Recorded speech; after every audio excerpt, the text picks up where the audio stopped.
In relation to GCOM, we have noted that they expressed recently, might have been yesterday or the day before, that they are capable of holding a credible election.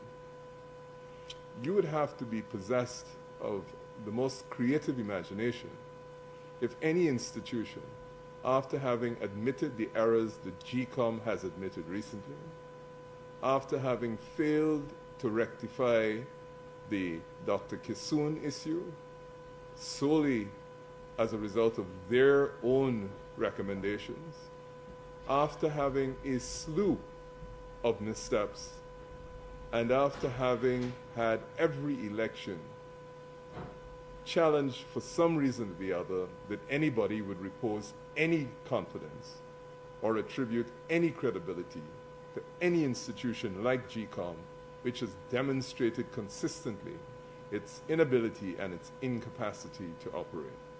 And therefore, GCOM making a press statement in the absence of any demonstrated capacity to deliver in terms of elections, and we certainly have the 2020 elections as an example, cannot possibly expect the Guyanese public to take it seriously in this regard. We would like to repeat everything that we have said before in relation to GCOM, including having the chair of GCOM resign, step down from her position. We are now in 2025, and on GCOM's admission, we have a person sitting in the National Assembly and continuing to sit in the National Assembly who, as a result of their error, ought not to be there. And they have not had the decency to provide to this country any course of action they intend to take to rectify their error. So, with the greatest respect to GCOM, your press releases do not offer any confidence whatsoever. The third issue that I'd like to address is the issue of the census. We are now halfway in January 2025, an election year, a year by which elections are statutorily due, and therefore we find it completely unacceptable that there be no release of any information in relation to the census which was due 3 years ago in 2022. We believe that this will only add to further difficulties in relation to the process leading up to the conduct of the elections, and of course, as we have consistently done at every elections, challenge the result of those elections. We believe that the situation in relation to the non-release of the census figures has gone past crisis and has now put us in a position where it's fertile ground for those who have difficulties with the integrity of the election, with the integrity of data generally, that at this stage, lots of speculation will take place, and unfortunately in a country like ours, that leads to unfortunate consequences. Those are my statements for today. I actually have one other statement. Laura George is not here as yet, but I understand that the students and teachers of Aishalton Secondary School, not Aishalton, sorry, St. Ignatius Secondary School in Region 9 have no running water. And this is in a time where we are bombarded with the hundreds of millions and billions of dollars that are being spent on new schools. And we have an established secondary school of several years standing, as a matter of several decades standing, that has no running water. We assume that this situation, despite frequent complaints, has been allowed to reach this very, very precarious state. And just to remind people that St. Ignatius School is located in Region 9, where the matriculation rates for last year were 5%. Thank you very much.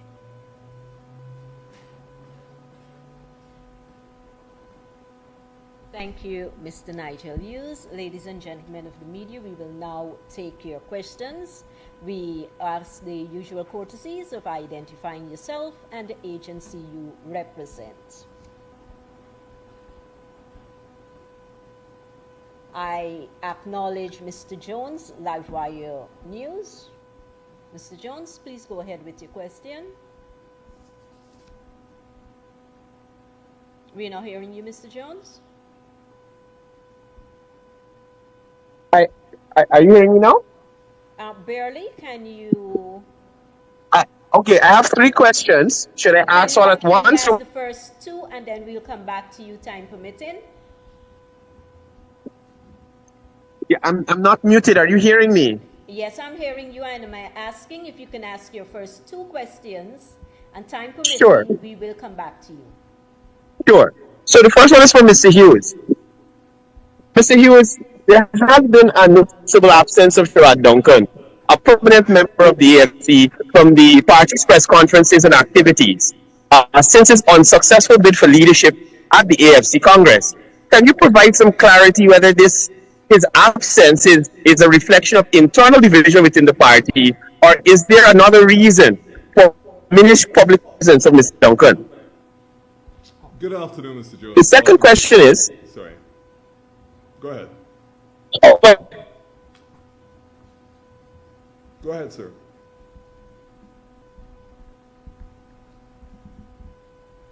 Go ahead, Mr. Jones. Mr. Jones, your second question, we can. the second question, Mr. Hughes, during the GNU AFC time in office, no substantive appointments were made for the Chancellor or the Chief Justice, despite having an opportunity to do so. How do you reconcile the AFC's current call for urgency in these appointments with your party's own inaction on this matter while in government? Thank you, and I'll answer your questions with your permission in the same order in which you've asked them. As you know, Mr. Duncan did compete for leadership.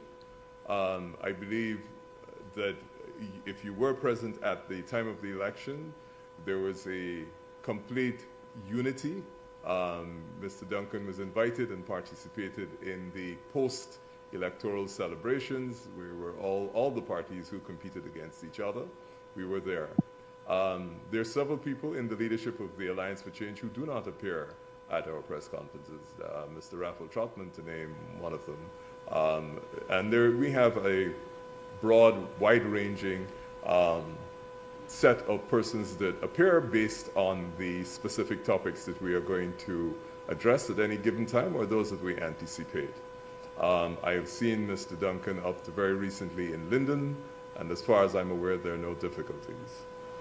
In relation to your second question, which is on the appointment. all right, no substantive appointments under the AP and AFC administration, and AFC reconciling the urgency that they're putting out now. So, first of all, it wasn't an AFC administration. It was a coalition administration headed by President David Granger. And the appointments of the Chancellor and the Chief Justice are vested exclusively in the President. I am unable to speak for Mr. David Granger, and I personally was not part of the last administration, so I cannot possibly speak to whatever deliberations took place in that administration in relation to the issue of the Chancellor and Chief Justice. What I can certainly say that given the length of time that I have been practicing at the bar, I certainly believe that these two persons who occupy those seats deserve the support that the Alliance for Change is giving towards their nomination, and therefore I don't think whatever your interpretation of what might have happened before or whatever might have happened before should constrain the appointment of two eminently qualified persons for the position. Thank you, Mr. Hughes. I recognize Davina. Davina, please go ahead with your question. Good afternoon. Can you hear me? Yes, we can. This is Davina Baggers of Culture News. Two questions for now. The Vice President said yesterday that the PPP was given a false impression that the terms of the 2016 PSA had been improved. Since it seems to have Senate support to Sorry, you are breaking up. Can you repeat, please? Sure, no problem. I was saying that the Vice President said yesterday that the PPP was given the false impression that the terms of the 2016 PSA had been improved. Since it seems... Sorry, Davina, you're really breaking up.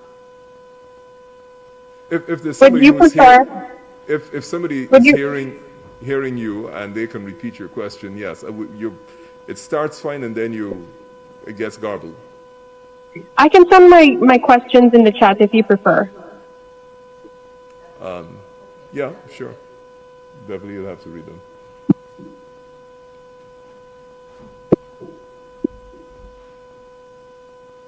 I have a follow-up for Ms. Hughes, if I'm allowed, whilst you wait for Davina.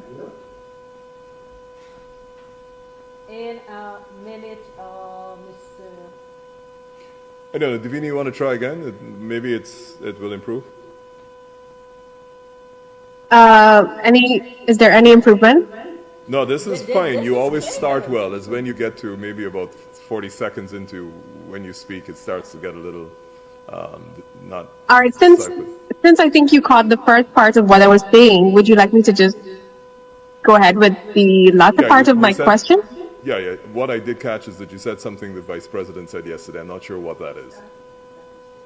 You were saying that the PPP was given the false impression that the terms of the 2016 PSA had been improved.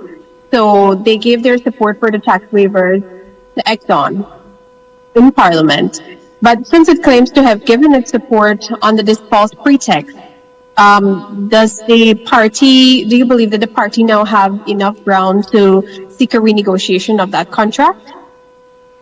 As you know, I personally don't touch oil and gas issues because of the allegations that have made. I don't know if Vince wants to address that, but I don't know. Your question is premised on some allegation of falsity being provided to the PPP, and I'm not sure whether that is so, but I'll ask Dr. Adams, who is on, to speak to it, because I do not address oil and gas issues. Well, I don't address oil issues, not gas. Yes, I think the justification for renegotiation has been vented extensively by experts throughout the media for the past several years.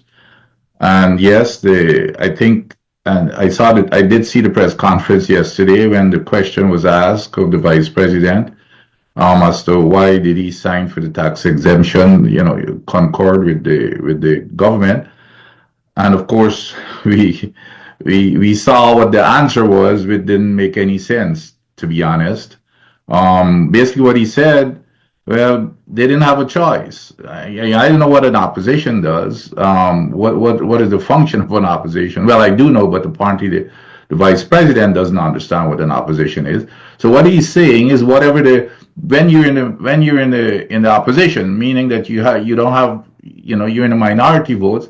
When you're in an opposition, whatever the majority says goes. That's basically what he said. That their votes, matter of fact, he said that their vote wasn't going to make a difference.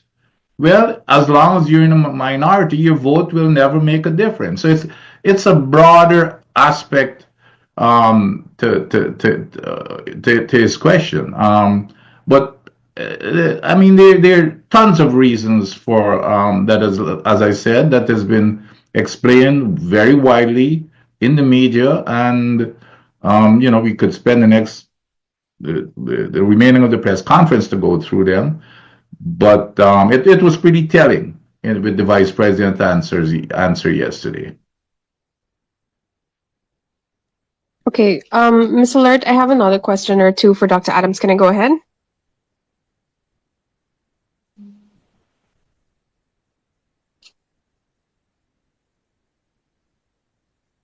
Can they hear me? I hear you, Davina. Yeah, I hear too, but Beverly? Okay, but since the question is for you, Dr. Adams, I'll just go ahead. The VP yesterday refused to release the studies related to the gas to energy project and has directed persons to seek the information from the U.S. Exim Bank. Can you give me your thoughts on that, please? Well, on this, in all fairness, and of course we all have questioned in the first place. Let's go back a few steps. The PSA, which is we've always touted, the government has always said, hey, we've got the sanctity of this contract. Let us not forget the PSA first of all said that for the use, and I think it's specifically in section 7, clause 7, 12, 11 or 12, but I believe it's 12. It says specifically that any use of gas outside of what has to be used on board the FPSOs, there shall be a feasibility study. None was done. The only thing you heard every time the question is asked, it's a no-brainer. On top of that, in the EIA for the gas for the pipeline, the EIA said for the pipeline, that EIA for the pipeline said that a specific EIA will be done for the gas plant. Nothing was done. So when these questions were asked, the vice president said, well, Exim Bank is going to do their own studies. So apparently now, Exim Bank has done their studies, done a feasibility study that we hadn't. I don't even know if what they're calling it officially. This is coming from the vice president. The vice president is saying that that Exim Bank has done a feasibility study and they've done an environmental study. Well, all I think the press was asking for, well, you've been saying, Mr. Vice President, all along that a feasibility study was not necessary, an EIA was not necessary, and now we're hearing that the Exim Bank has done whatever they call it, but something, I guess, similar, in order for them to make the decision. So in reasonableness, all that the press was asking for and all that we have been asking for, I had even written a letter, I think, or it was in the media, show us these studies. Now, what the vice president is saying, well, we didn't base my interpretation of what he said yesterday. Well, we were not the ones who did these studies. It was the Exim Bank. I think it's a cop-out, to be honest. The government should be releasing the documents to us because I assume that the government has it. But anyway, so for whatever reason, I don't know if they've got some kind of I can't call it a confidentiality agreement between them and Exim Bank not to release something that should be public. But nevertheless, what he's saying, well, go to Exim Bank. Just trying to make it difficult for as usual, and then it's non-transparency. So I guess that's where we are. He said that they're not, like everything else, they're not going to release it.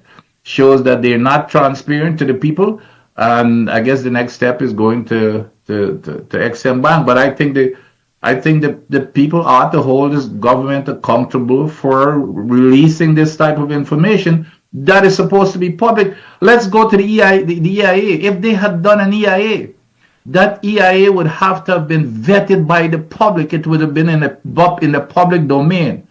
Now, the Exim Bank cannot do an EIA. The EIA has a process in our law, so they cannot do an EIA. So they're calling it an environmental study. Well, if an EIA was supposed to be in the public domain for public review, why can't they release this Exim Bank study to the public? And those are the kind of questions that we ought to be holding the government accountable for. Someone from the Guyana Chronicle. Guyana Chronicle.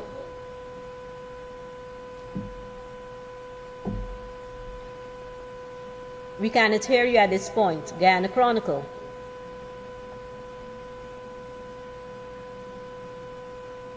Well, while Guyana Chronicle sorts out that problem, Mr. Jones, you said you had a follow-up question?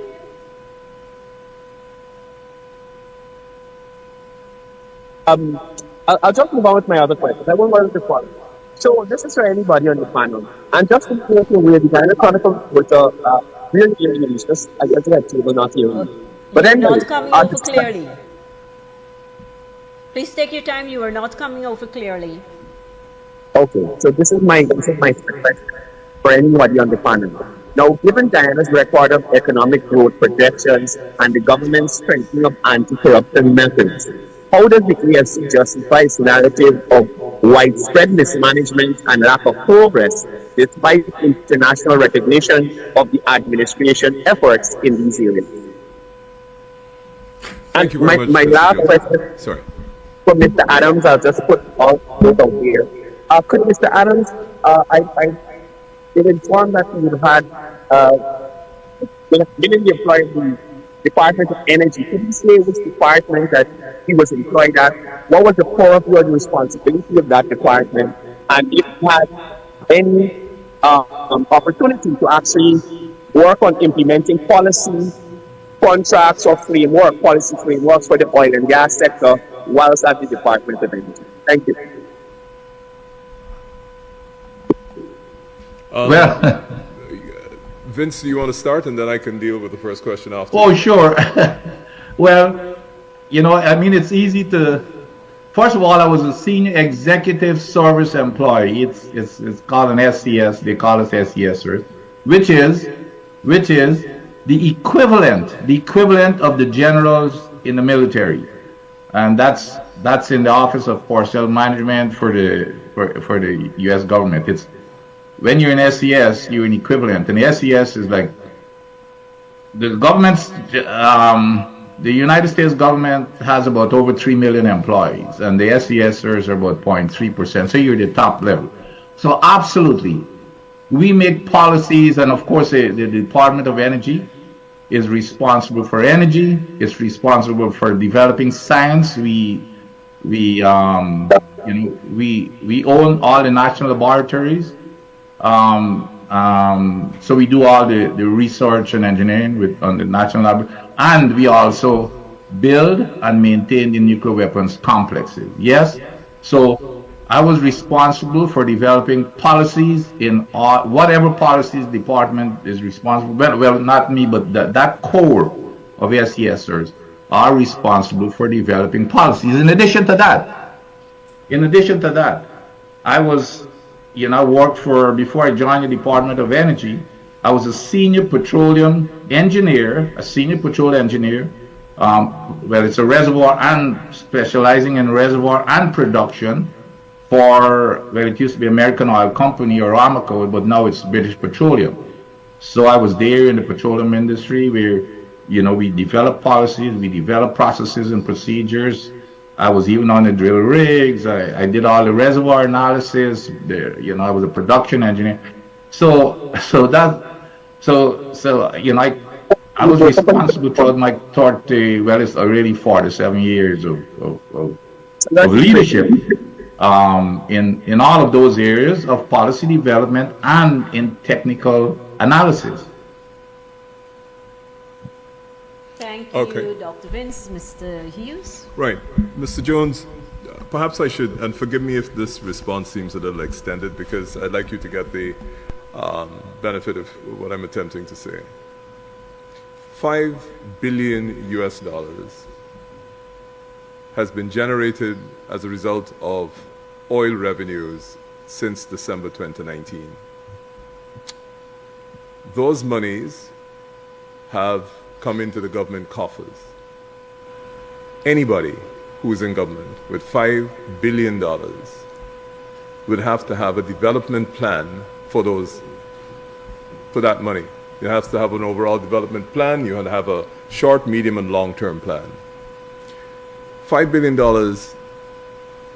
if you spend $3 billion, and I believe that's what they're contending that has been spent, $3 billion could not just fix the roads in Georgetown and its environments and throughout the country. If you look at what has been done, the primary purpose of roads, other than servicing high population areas, is to be able to make it easier for you to bring your resources from where they're located to the port so you can export them. Because most economies are driven by the amount of foreign currency that you get. So the first point I want to make in relation to that is anybody who has $5 billion is going to show some progress. You'd have to be, unless you steal all of it, it's going to be difficult not to show progress because it's a large amount of money. $5 billion coming into an economy that didn't have that volume of cash coming from a single source, oil, prior to 2020 or December 2019, obviously is going to result in some manifestation of improvement. Roads just is the easiest and most obvious, and I think this country deserves a much higher level of investment than saying that I've built roads. As I said just now, The resources of this country, or most of the extractable resources, let me say the primary resources, because we have a minuscule industrial base, most of the primary resources of this country are located far away from our port, which is in Georgetown. Now, I have not seen any major road being constructed up the Mazaruni, up the Cuyuni, and we have certainly haven't even agreed to fund the road from Kurupukari to Lethem if we were talking about developing that artery for the purposes of bringing goods out of Manaus. So the most basic developmental plans that one would expect where you had that sort of inflow into the economy, we don't even have a plan in place. Unfortunately, because Guyana has been so rudimentary in its existence up to now, people seem to get dazzled the same way people brought trinkets in a bygone time. Don't tell me that $5 billion gives you roads in Georgetown, a bypass of the city. It gives you Heroes Highway, and it gives you an East Coast Road. That is development. Every city worth its salt builds a bypass road, and it doesn't even cost $1 billion. And if you do a comparison between the cost for the development that we have seen, or what has been promoted as development, and the expenditure, whether it's $3 billion, it is completely at opposite ends of the scale. We now come to the obvious. If you have inflows of $3 billion into your economy, assuming that's what you spent and the rest is in the National Resource Fund, there's obviously going to be anticipated higher cost of living. And that is what has happened. Have we, as a people, got together and worked out how it is we are going to make sure that the cost of living does not adversely impact our population? It is clear that if you're building roads, a very, very small part of this country will benefit from that money. Where has there been any significant growth in the fortunes of the rest of the country? We have not dedicated money to the development of the most important asset of this country, which is the human resource. We have spent a lot of time talking about building $50 million schools and $300 million schools and the Bamia School, but we seem to spend very little time, if any, talking about how much money we are spending on our prize asset, our people, and how much we've spent on training them so that their skills can be upgraded, so that the country as a whole can become more competitive and that it will generate more foreign currency. For lecturers, or to get the best and brightest lecturers in the world in the University of Guyana and the research programs. We have not had any discussion about what opportunities we are going to offer the best and brightest in our community. So if you come out of sixth form or you come out of university, and are we going to spend money to allow these people to go to the best educational institutions internationally so that they get the best training? We continue. At 31%, I think, was the matriculation rate for mathematics. That was the pass rate this year. Have we heard that they have spent $2 billion in improving the teaching of maths? And one of the most basic things that we do not do is that there's no problem in Guyana that does not have a precedent anywhere in the world. So have we gone to the experts to say, we have a problem with teaching maths? How do you deal with it in your society? We have seen societies like Singapore, like China, like India, develop some of the primary educational institutions in the world. We have a population of less than 1 million people. How difficult is it to take that money that we have been earning from oil and spend it on those institutions and on the best asset we have, which is our people? I'm not sure how much benefit a country gets where you have infrastructure roads, which are poorly built, I dare say, but infrastructure, and you have a poorly educated population. The fail rate in Guyana for people who finish secondary school is lower than the rest of the Caribbean. Where is the investment in education? So when you say to me that the AFC is criticizing the government, we are criticizing them from that perspective, because the most valuable asset that will deliver your best return is your people. Ask Singapore, 0 national resources, 0. And they are the most successful country in that part of the world. And the entire shipping industry in China, which, by the way, supplies the world with all its goods and services, most of its goods and services, runs through Singapore and is managed by Singapore. We have not had an overall national development plan about what we're going to do for the next 10 to 15 years with the oil revenues. So success, my friend, is not a question of you throwing a few trinkets and bringing a mirror to me back in 1492 and telling me, oh my God, you've never seen this before, this is the best thing. Success is where we have a nationally discussed and approved framework for the short, medium, and long-term development of our people. And I dare say, perhaps one of the most egregious missed opportunities that we have been seeing since we've discovered oil and been receiving the revenue is the fact that we have no National Development Commission. We have no National Development Commission that is gathering the data, that analyzes that data, and then produces plans for the economic development of this country for the short, medium, and long term. And therefore, if you don't have that, and you have one or two people who believe that they are the repository of all the knowledge in this country, all the data in this country, and the data is not shared with the population, and they will make all the decisions, I believe you have the recipe, for the perfect storm. So that is my response to you, sir. Could I quickly, Beverly? Go ahead. Beverly?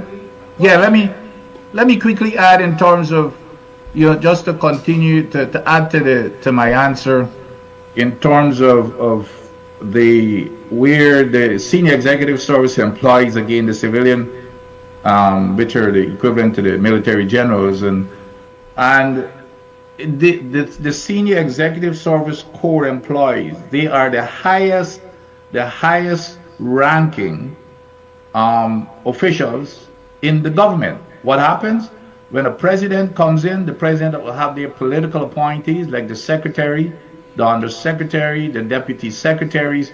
Those are political appointees. As a matter of fact, coming out of the Office of Personnel Management, in terms of defining what a SES does, it says the members of the SES serve in the key positions just below the top presidential appointees. So if you move them aside, we are, I'm no longer there, but we are the top executives that are right below the top appointees of the presidential, the presidential appointees. They come and go. We are the career professionals that run the day-to-day operations of the government, meaning that all we do is develop policies. We develop all of the nuclear activities and research and engineering and science. So that's what we do. We develop policies. That's all we do. And we work with members of Congress, we work with governors, local political, local politicians, senators and congressmen throughout the country. So that's what we do. We're the ones who do the day-to-day operations of the government. The political appointees come in and they leave, but we're the ones who keep things running in a stable and consistent manner. So yes, we do set policies. Thank you for that addition and clarification, Dr. Adams. I think the nation recognizes your expertise, your experience, and capacity within the oil and gas sector. I'm going to try again to get Chronicle to field their question. Yes, good afternoon. Can you hear me? Yes, we're hearing you now. Thank you. Perfect. I have two questions. And you are? Ms. Shamar Musa, Guyana Chronicle. Thank you, Shamar. Mr. Hughes, you recently said you support free political participation. However, the party, in a statement, launched an attack on former member Leonard Craig for his challenge to Dr. Adams' comment without challenging the merits of his argument. How do you justify this action? And would this be the approach to any person who challenges the party's views? And my second question, if I'm allowed to go ahead. Of course you are. Perfect. Your comments on supposed extrajudicial killings were challenged recently by a youth leader who said it's merely a conspiracy theory, and it's from an old playbook of division. Are you prepared to provide evidence to support what you're saying? If I'm prepared to provide evidence of what? Of extrajudicial killing? Yes. Well, let me say this. Yeah, sure, I would. But what I would say is the 400 people who went missing during a certain era, that has been challenged by the person who was in office during that era. If you want, we can chronicle everything that has happened during the period that I've referred to. We have had jailbreaks, massacres. Lusignan happened on that particular era. Bartica happened on that particular era. I mean, this country has been littered. The history of this country since 1992 and before, I mean, before you had a death squad, has been littered with people who have disappeared. If you're going to argue, if you're asking me to argue whether it's 1200 or 1100 or 1400, to me that's secondary. The issue is, how can you possibly have a country with a government and you have all these disappearances? Sadio Shaw. And recently, the court found that the state just executed Quindon Bacchus, and there was an automatic appeal as if there was no acceptance of the fact that the state was responsible for the execution of Mr. Bacchus. Now we had in Boston.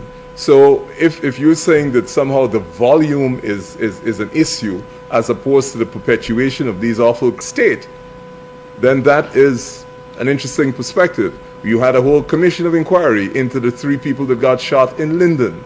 The commission found that the state was responsible and found that the state should pay those people. The commission found that the state was responsible for shooting all of those people. And I dare say the reward of coming out of that incident is that we now have a commission of police who is alleged to have been involved in that incident and testified before that commission. So if you're asking me, it's like asking me, did 6 million Jews die in Auschwitz or was it 4 million? Is that really the question you're asking? And was there a second question before I'm accused of not answering the other one? Thank you. Yes, there was a question in relation to... Oh yeah, the attack on Mr. Leno. Yes. If I may answer that, Nigel, what the Alliance for Change did was to set the matter straight in terms of the capacity and qualification and expertise of Mr. Dr. Vincent Adams to speak on matters relating to oil and gas. That's what we did. We set the record straight. Thank you. And let me add there. Questions? Let me add, Beverly. Beverly. Yes, Mr. Jones? Yes, I'd like to ask Mr. Adams, how does it concern what he said in relation to his career when the Department of Energy has an article which highlights his resignation or his exit from the Department of Energy, and it stated he was the deputy office manager of a project in relation to the decommissioning and the decommissioning and the Dr. Adams, did you get that question? And would you care to respond? That is so laughable. You see, when you, it's difficult to deal with ignorance. The bottom line is, as I was responsible for the entire site operations, which is decommissioning and decontamination was part of, like, you know, when you get into these type of things, it's almost impossible. The bottom line is, you know, when it's really frustrating trying to respond to people who do not even understand what they're talking about. So let's leave it at that, Dr. Adams. Thank you. Yeah, I mean, it's ridiculous.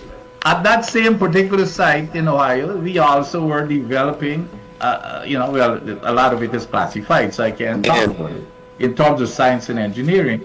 So decommission, which is by the way, decommission, it was decommissioning and decontamination and of the biggest weapons complexes in the world, and the budgets for those, by the way, are many times bigger than the budget than the national budget of Guyana. So I mean, you know, I'm not going to get into to any of that serious. But let me say, getting back to the specific question, with our response, that's another situation where it's almost impossible to respond to ignorance. Because what we said was that it is impossible. The vice president in a few press conferences ago, and I think he said it more than once, he was saying that eventually when we finish paying off for the capital equipment, we will get 52%. That's an impossibility. It's an impossibility. And it was obvious that Mr. Craig did not understand how do you calculate profit to get the profit oil. So let me say it again as to how I did it. I think I did it the last time. In order to get the profit oil, what you do, there's two expenses that you subtract out of the total revenue that comes in for oil. There are two. There's the investment cost, which means the capital cost for buying the ships and buying equipment. Those are the capital costs. I think it's now about $55 billion US dollars for the 6 projects. So then on top of that, now you have the operating cost. After you started producing, now you've got the operating cost for fuel, for labor of not only Exxon, but even the local content labor, the subcontractors, fuel.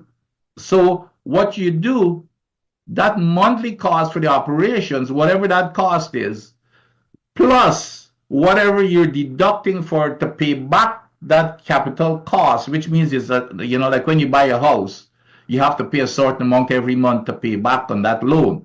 So that's the capital cost, or the amortization cost that we call it. So whatever is deducted every month, you add that to your monthly operating cost. That's what's cost oil. Now you say you cap it at 75 barrels, okay? So, or 75, let's say 75% for simplicity. So you're left now with 25%. That 25% is what's called profit oil. Now that's where it says that the government gets 50%, which is 12.5%. Is not 50% of the total revenue. It's 12.5%, and then on top of that, you get a 2% of royalty. Now, let's say what the vice president was saying, if you get rid of that capital cost to start with, you're only left now with, guess what, with the operating cost. No, unless the operating cost is zero. If the operating cost is zero, then of course you would have, there's no expense whatsoever. So now you have profit oil will be the total 100%. So you split that, you get 50%, you add 2% to that, you get 52%. But it's an impossibility for it not to have any operating cost. So all we were saying was that if you assume an operating cost of about 40%, then when you subtract the 40%, you're left with 60% profit oil. You split that, it's 30% plus the 2%, and that is 32%. If it's 30%, it's about 37.5. It's 37.5. All we were saying, it's an impossibility, and that's a fact. It's an impossibility to ever get to 52% that the vice president was claiming, because that the only way that can happen is if you have 0% of, there's no operating cost, and that's an impossibility. But on top of that, when we had criticized the billboards that Exxon was putting up to say that we were getting 52%, when I was talking about it, the vice president himself came back, and he's on record. As a matter of fact, people said that he had apologized to me, but whether it's an apology or not, he came back and he said he agreed with Dr. Adams that those billboards are misleading to the people because we cannot get 52%. He himself said that and criticized the billboards. And when he was asked to pull those billboards down, he said, well, he doesn't think that they can do anything about it. He himself agreed that 52% is impossible. So that's all we were saying. So when we hear this nonsense coming out of the president's office, who's supposed to know better, that's where the criticism came from. Thank you, Dr. Adams. I see Davina has a question, so we might take Davina's question and then we may have to wrap up because we're fast approaching time for Mr. Yu's other appointments. So Davina, please go right ahead. Thank you, Ms. Willard. I'm just bringing your attention to a question that I posted in the chat, please. Oh, sorry, can you read that out for me quickly? Sure, no problem.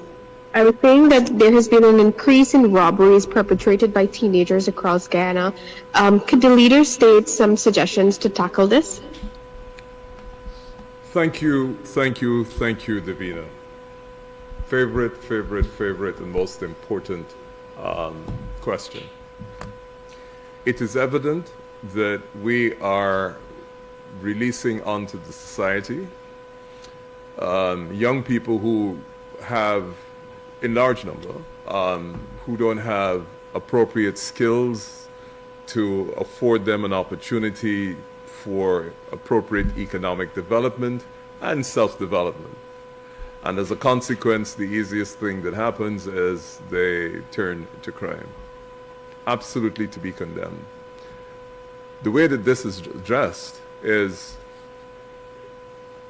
you first have a school system that is supposed to turn people out. We now realize that several people are falling through the cracks and are either not finishing school, or those that actually finish the 5 years, they're not getting certification.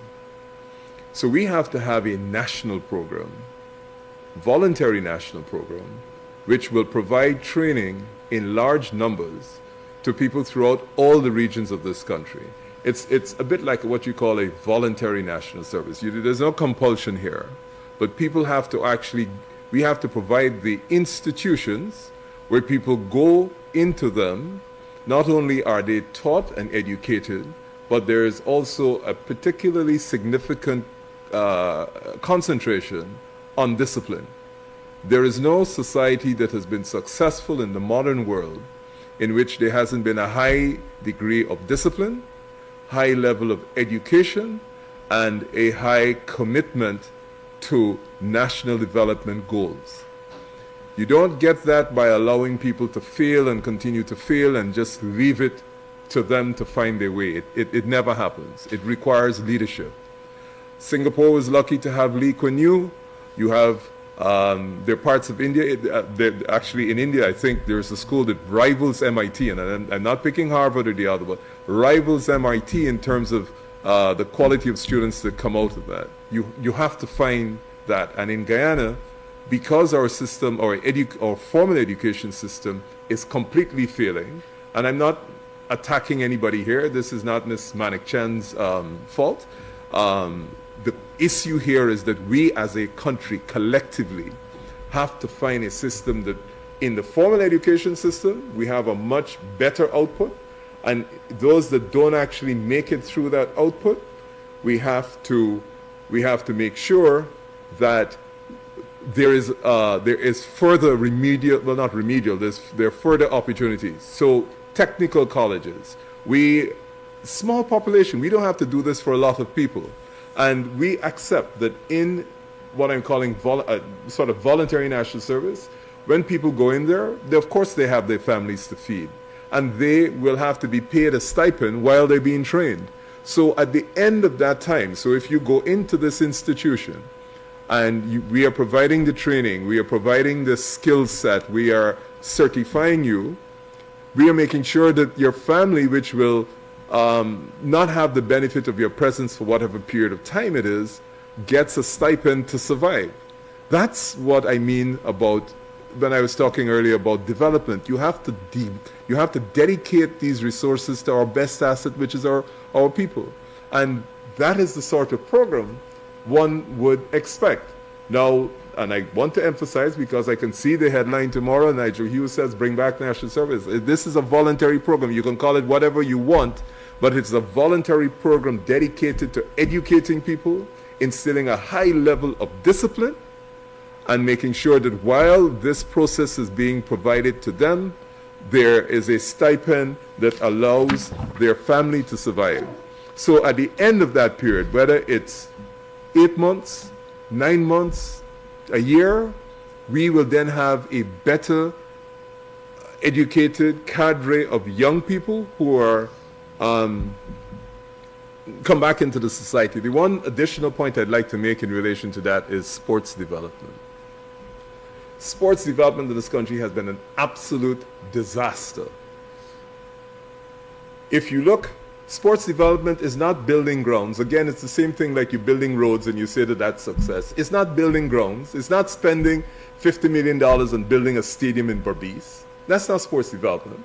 Sports development, which is one of the areas that several countries have used to develop their youth and give them an opportunity to get onto the world stage, is a long-term plan and program in which money is invested in coaches, money is invested in tuition, money is invested in training, and money is invested in facilities.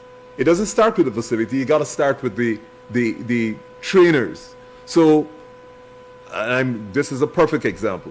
In the Upper Mazaruni, which I visit frequently, and every year in August they have the games, and throughout most of the indigenous communities, in August they have the games. And I say this because I've seen it repeatedly. Some of the best and most disciplined young footballers that I have seen play ball in this country, I have seen in the Upper Maz at those games. Those schools and those communities have no coach. None. Now, how difficult is it going to be to provide 2 coaches per community, put those coaches in proper accommodation, but more importantly than that is the development of the program that moves children from pee-wee football right up to professional football. Jamaica did not produce Usain Bolt. If you go way, way back to the 40s and 50s, they produced Arthur Wendt. Why? Because there is a national institution throughout Jamaica that spends money on coaching and making opportunities to young children to get coached, and there is a whole program for their development, so that the equivalent of our inter-school sports is actually a mini Olympics in Jamaica, where scouts from football clubs in the United Kingdom, scouts from universities in the United States come down and offer scholarships because they see the potential. You don't see potential because you got a fancy ground in Linden with lights. The potential is what program do you have for the development of those people?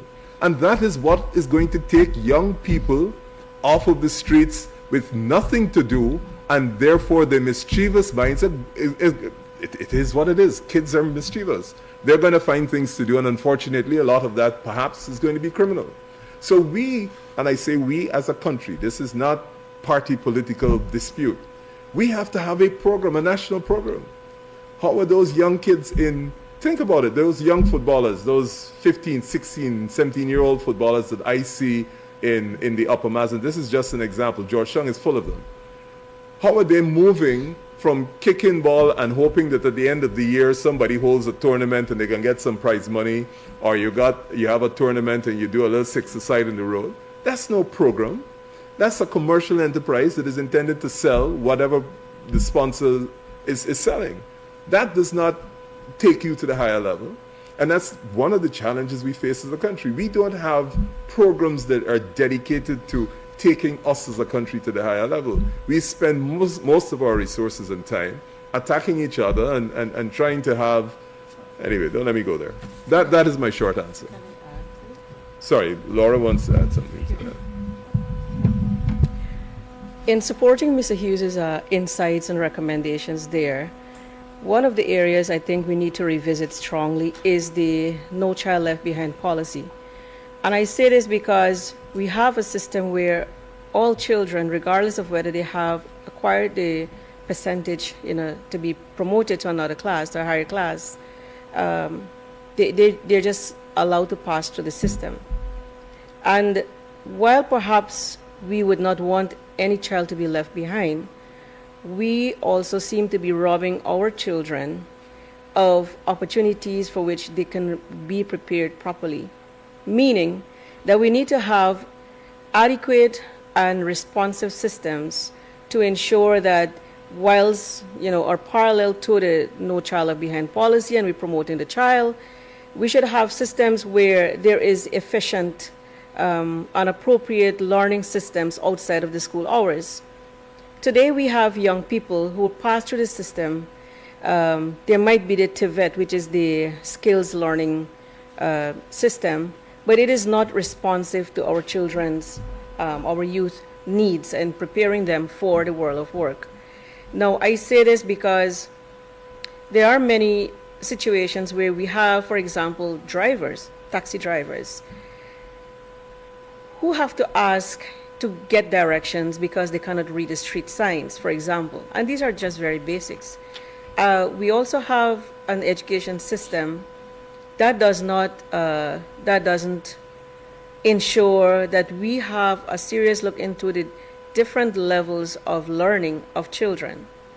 Now, I say this because I've had a chance of recognizing that perhaps as being a former teacher, we have had children who may be deemed autistic, who have different learning needs, but we don't have systems, we don't have expertise to meet our children's needs. We sometimes label our children or group them into slow learners and all of these things, who really are not slow learners, but children who have different needs and different learning abilities and really different support, who need different support systems, and who can function just as well. And how can I say that is because having been a teacher, I realized belatedly that one of my daughters, who is excellent in reading, spelling, speaking, has had challenges when it came to the education systems, the formal examinations. Today, as a young adult, she performs very well in her area of work, which is creativity and all of these things. So we have an education system that is not meeting the needs of our nation's children. That today we have perhaps young people who may be now finding themselves engaged in activities that lend to these high rates of criminal activity that we speak about. So as a nation, we need to revisit that policy. We need to engage with communities and the leaders. We need to engage with teachers who are the experts in the classroom. I say this all the time, who can contribute, I know, very effectively from the national standpoint of what we need to do as a nation to support our future generations. Sorry, I just wanted to add, in addition to sports, the creative arts. The creative arts are so essential for developing a national ethos, for allowing young people to express themselves. And I dare say the absence of any real policy in the creative arts has, I think, put us back decades. So that's also another area which perhaps might impact upon what I think Davina was asking. Okay, thank you, Mr. Hughes. If I may press on you to take just one more question from Musa, Guyana Chronicle. Quickly, Ms. Musa. My final question.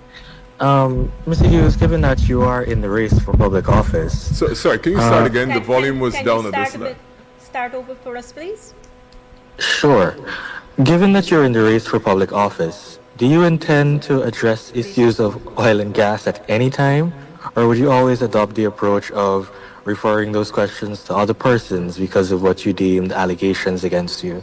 And do you believe this would justify claims of your legal association with ExxonMobil?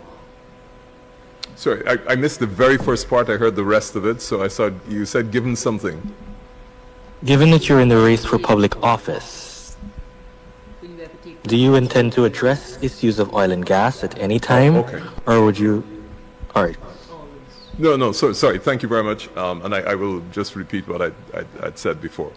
The Alliance for Change will determine who is running for public office for the Alliance for Change in the presidential position, and I have not yet been so appointed, or I may not be appointed by the Alliance for Change. So that's the first thing in terms of running for office.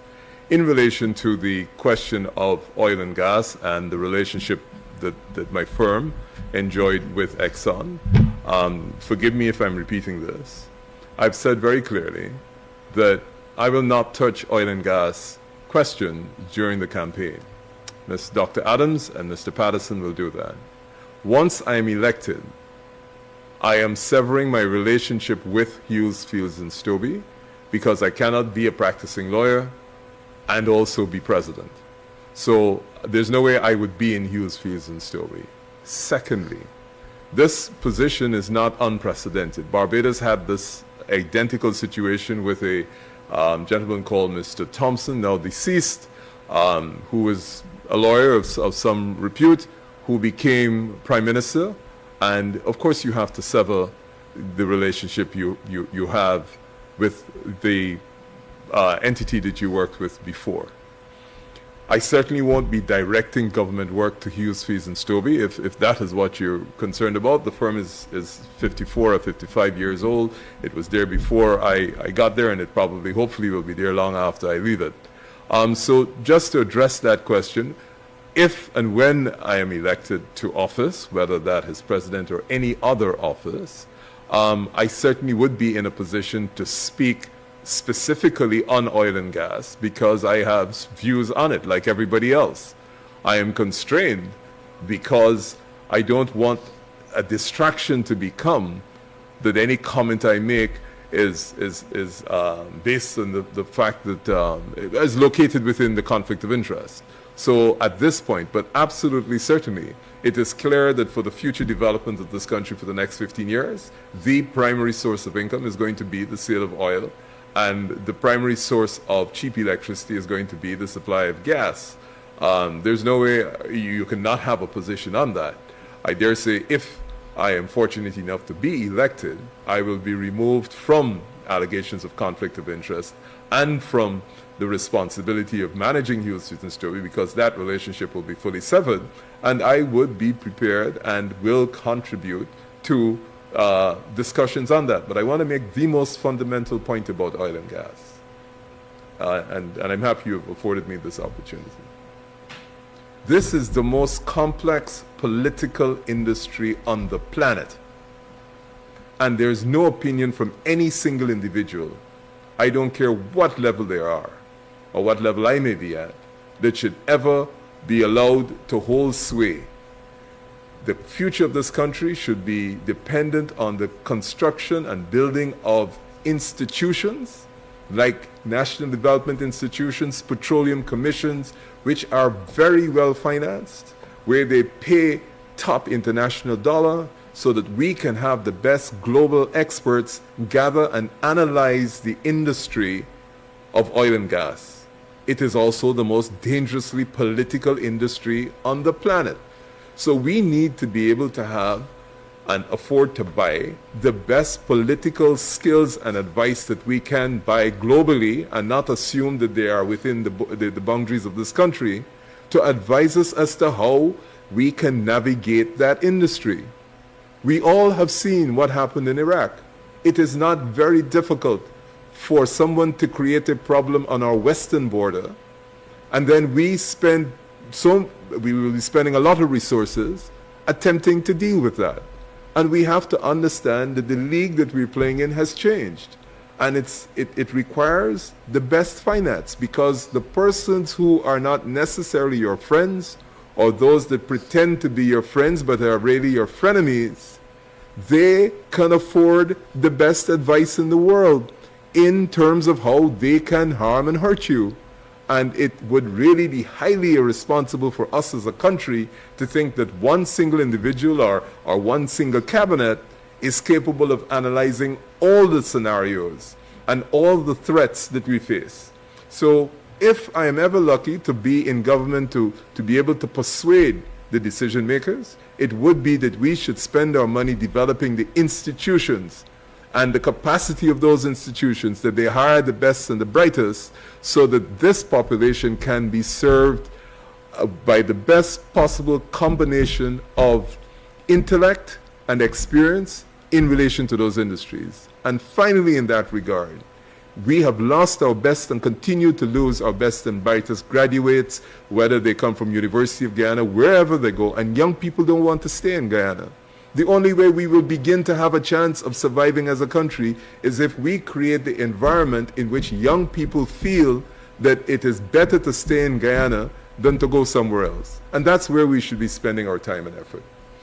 Thank you, Mr. Hughes. And ladies and gentlemen of the media, if you missed it, let me repeat and let me note for you that Mr. Hughes referred to allegations of conflict of interest.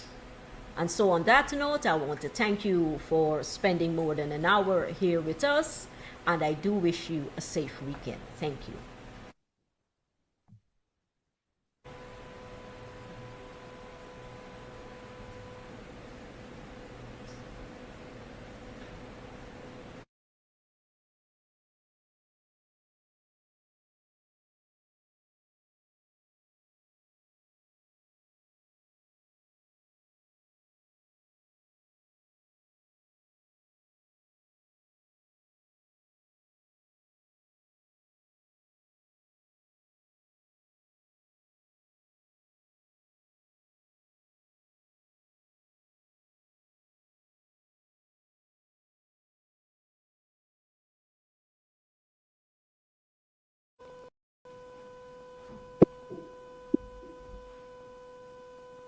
I have a follow-up for Ms. Hughes, if I'm allowed, whilst you wait for Davina.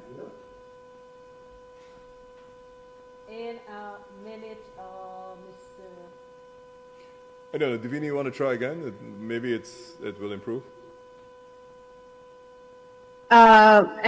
Is there any improvement?